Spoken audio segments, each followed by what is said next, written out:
So we're here with Gilbert Smith Yeah. out of Victory MMA, Colorado Springs. Yes. So tell us a little about yourself, man. What's your credentials? Basically, most people know me because I was in the Ultimate Fighter, season 17 and season 25. Season 17 with John Jones and Chael Sonnen. Season 25 with TJ Dillashaw and Cody Garbrandt. For them Bellator. I was the RFA world champion, black belt in BJJ, and yeah, I'm an owner of Victory MMA. And I've been doing this for, such a long time. Yeah, this is your life, huh? Yeah, this is everything. Yeah. That's cool, man. Yeah. So, the coolest parts about training Jiu Jitsu is that we get to roll with people from all walks of life. We get to see backgrounds that are totally different. You have a wrestling background, you said? Tell me a little bit about that. What do you do in wrestling? I wrestled a little bit at CSU Pueblo. I had a friend that was able to get me on the team and spend a season with them. And training and it really helped work on my athletic ability and just really take my grappling game to the next level. Because one, I tell you what, man, I've trained with jiu-jitsu guys and they're always kind of super relaxed and pull guard and having a good time. But wrestle, we grind, we always moving, and it's so athletic, and that's more like my style. So your style when it comes to traditional gi jiu-jitsu, do you find it to be overwhelming for people, or how, what is your experience with that since you have such a strong wrestling grinder background? Yeah, I feel like when I grapple with traditional gi guys, they have a hard time dealing with my pressure. I'm a heavy top pressure guy, constantly moving, have really good balance to guys that try to grip and try to play the lapel and a worm guard and De La Eva and try to trip me over, and I just got a really good balance. Now, don't get me wrong, at the highest level, I'm getting my butt whipped. But, all around, in the general consensus, I find that, it really puts people in an uncomfortable position, whereas they can't pull me into their game because they keep constantly have to deal with my pressure. Right. Yeah. Okay. One of the things I like about you is that you served time in the military. Yeah. So tell me a little bit about that. Oh, well, so I joined the military when I was 17 years old. Okay, back in 1999, my mom had to sign me in. She had to give away our parental rights. Obviously, way before 9/11 happened, way before all the war started. I joined just to get away from the streets. I got the typical upbringing, in a broken home, in a poverty-stricken neighborhood. Didn't have many options, and the things I was doing just wasn't leading me in the right path. I graduated high school with a D average, barely graduated. And I was like, I just want to go do something with my life. So I joined the Army as fast as I can. From there, I became a man. And the Army taught me discipline, work ethic, integrity, honesty, all the values, the core values of the military. And I try to implement that as best as possible because I have my own vices and challenges that I face. I try to implement that in my everyday life. Yeah. So you came from a poverty-riddled situation, right? Yeah. I mean, you grew up in New York. Yeah. You were broke. Yeah. Broken home. Yeah. I mean, it was. To give respect to my parents, I did. My mother, and my father, they was never together. It was separate. As my father lived in New York, my mom lived in Jersey, and then she moved out to Maryland and whatnot. They did the best that they could, with what they had available. But the neighborhoods we was raised in, it was tough. Yeah. So my father did try to raise me as much values. Like, he don't drink, you don't smoke. I don't drink, I don't smoke. My mom, she was a hard worker. She worked 2 to 3 jobs to try to feed me and my brother. And so I think I got that work ethic, and my father too, from them. But just living in an environment, you're gonna run into stuff. You're gonna run into, people doing bad things in the streets, and that's gonna call to you because that's what we see every day. Yeah. Did you find that the military had the massive impact on your structure, or did you find that the military got you started on that structure and then the martial arts background kind of just continued to reiterate that, or did it add to it, or what was your experience with that? Yeah, the Army, people talk a lot of crap about the Army, and there's obviously a lot of things you can say that's bad about the Army, especially during the time frame after 9/11, the things that happened with that, because, obviously we went to war, and the war was a big farce. Something we should not have done. And a lot of my brothers and sisters died, but as far as the Army structure, it saved my life. Yeah. It has given me everything I have today. So I believe if you join the Army or any military, branch and you have the right mind frame, you can get a lot from it. Yeah. You know, there's a lot of people just join the military and just like do whatever is told to them, and then they walk out the military broken with nothing. Then like, I hate it. That's kind of what's on you. Let's hear. You came from a lower income area, right? These are great areas. These areas have amazing people, amazing potential. They lack resources. They lack the ability to gain the same access to a lot of different things, martial arts being one of them. So even though that was a great community, and it just lacked the ability to gain resources, right? Yeah. So how did that impact you and your future in martial arts? I want to say one thing about that though, because I don't want to like crap on my old neighborhood, because there's a lot of love there. Oh yeah. You know, it's just not a lot of resources. That's the point. You know, but after I got out of that and I joined the army and I got myself in the mind frame that I know I can be productive and I had the potential to do something great, martial arts gave me a path. Like I had the potential, but what is potential if you don't use it? It's nothing. That's right. It's a big old goose egg. So martial arts gave me something to work towards, and I know I could be great with that. All I have to do is put in the hard work.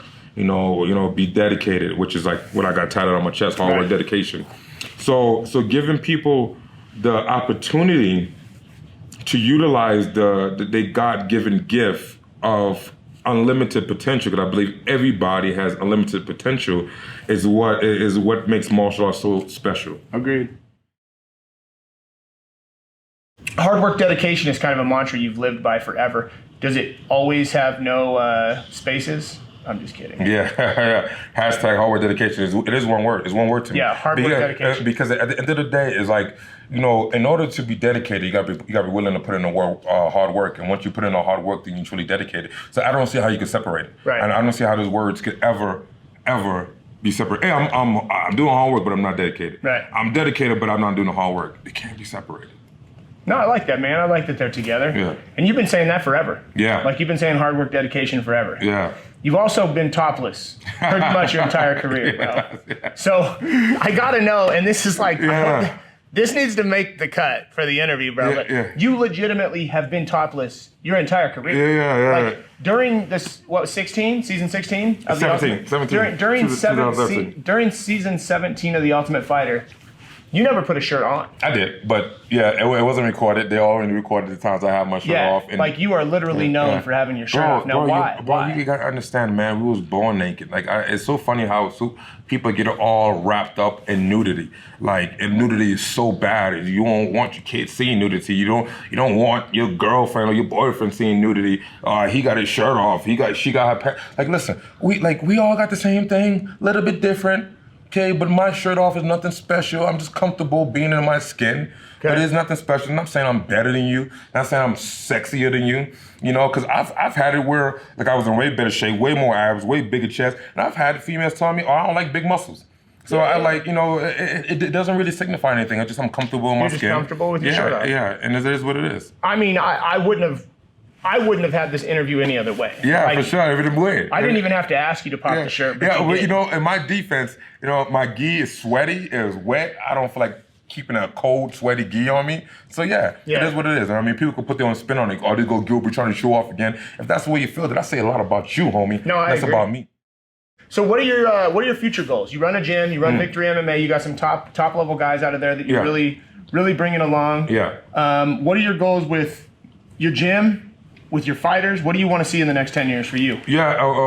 So my goal personally, particularly with my gym, is to build Victory MMA to a brand that could be recognized. I know we got a lot of gyms. You say the names, you already think about the fighters as a part of that gym. You think about the coaches, you think about the brand and what they produce. And I want Victory to be on that level. You know, you think about the Factory X's and the AKAs and the ATTs and the Greg Jacksons, you already know. Right, and I want to get to the point that my gym is having that same type of recognition. We're gonna start with the brand, understanding that at Victory MMA, Colorado Springs, you come down to our camp, you're gonna train hard. You're gonna get that elevation training. You're gonna be part of a team that's gonna be a bunch of hard workers. You got a gym that's gonna be fully equipped with everything you need: cage, ring, workout equipment, sauna, heavy bags, a lot of mat space. You're gonna feel comfortable that you can get everything you want for your fitness goals, for your competitive goals, be it gi, jiu-jitsu, MMA, boxing, kickboxing, whatever. You're gonna be with some world-class coaches that have been to the top, that actually have competed. And we're gonna build that brand by, stepping up our social media, stepping up my YouTube page, stepping up my Instagram page. What is your YouTube? My YouTube is Victory MMA, Colorado Springs. Okay. Pretty simple. What's your altitude there at Victory MMA? It's about 63. So it's about 1,000 feet higher than Denver. It is, yeah. Colorado Springs is higher than Denver. Wow, that's so yeah. So if you want to come to Colorado Springs. It's way better scenery. The mountains is phenomenal. Yeah. Great hikes, great trails. The area is less busy than Denver. I'm not trying to crap on Denver, but I don't like Denver. I'm from the city, and I love how small Colorado Springs is. We got a lot of military, so you could feel safe. And we're not too far from Denver. You want a little bit faster pace, nightlife or something like that. So why should kids get into martial arts? I believe everybody, kids, females. But you start as a kid, you start young. You building your body up from the ground up. It's kind of hard to start at 30 years old, right? Not saying it's impossible, but when you're a kid and you start on martial, you got that energy. You could bounce back from any injury or soreness. You don't ever get tired. And you're like a sponge. On too many times with our society, we're not feeding our kids with the right diet, like right food diet for sure, because a lot of stuff we eat have no nutrients in it, right? And we're not feeding their minds with the right information. We living off of social media, we're living off of controversial, we're living off of what they see on TV, but we're not feeding their mind with the right information that's going to build them to strong individuals. Right.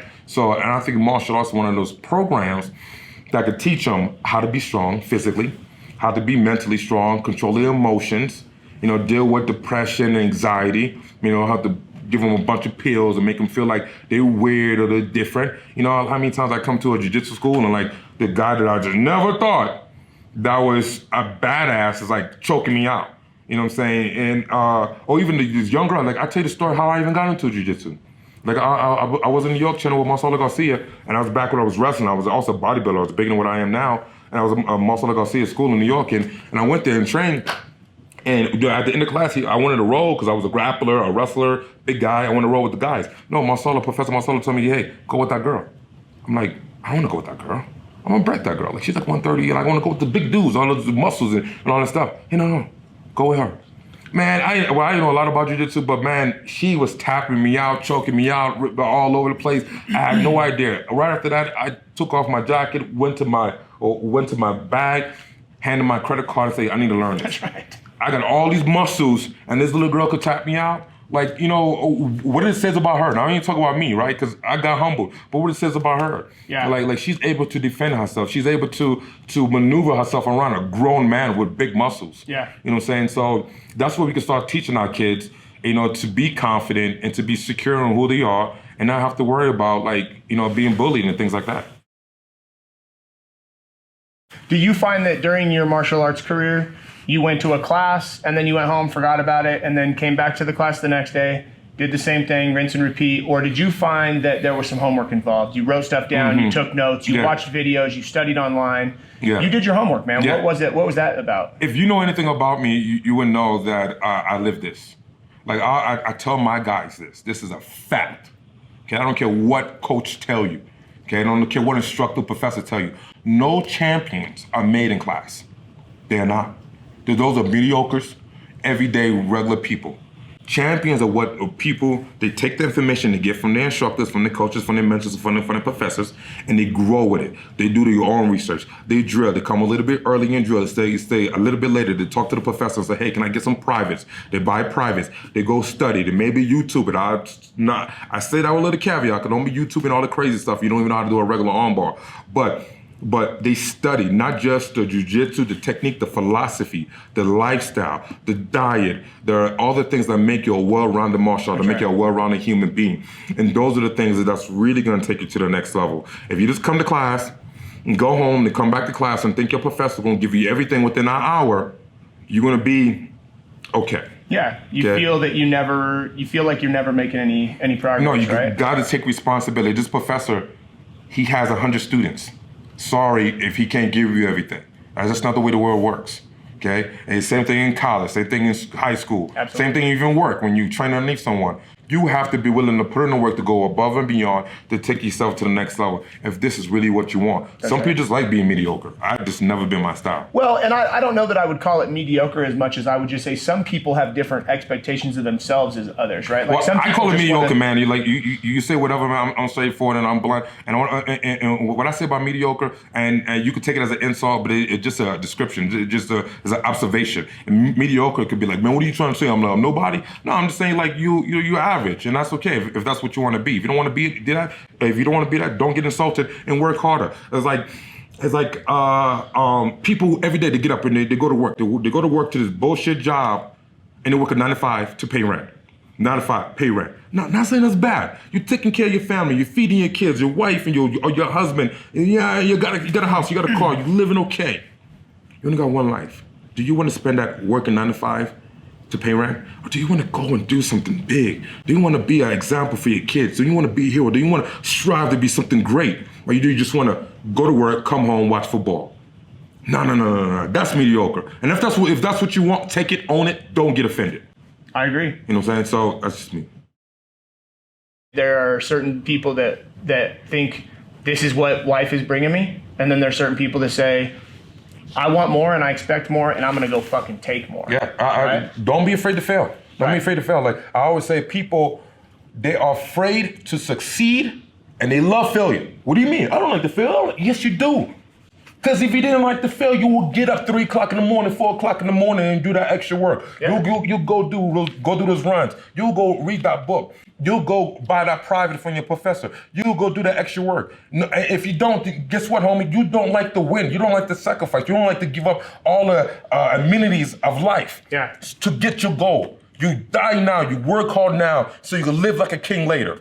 If not, you're just gonna BS all the way through. And most people are more afraid of success than they are failure. Yeah. That's just the reality. Because success requires sacrifice, and that's so hard to do at times.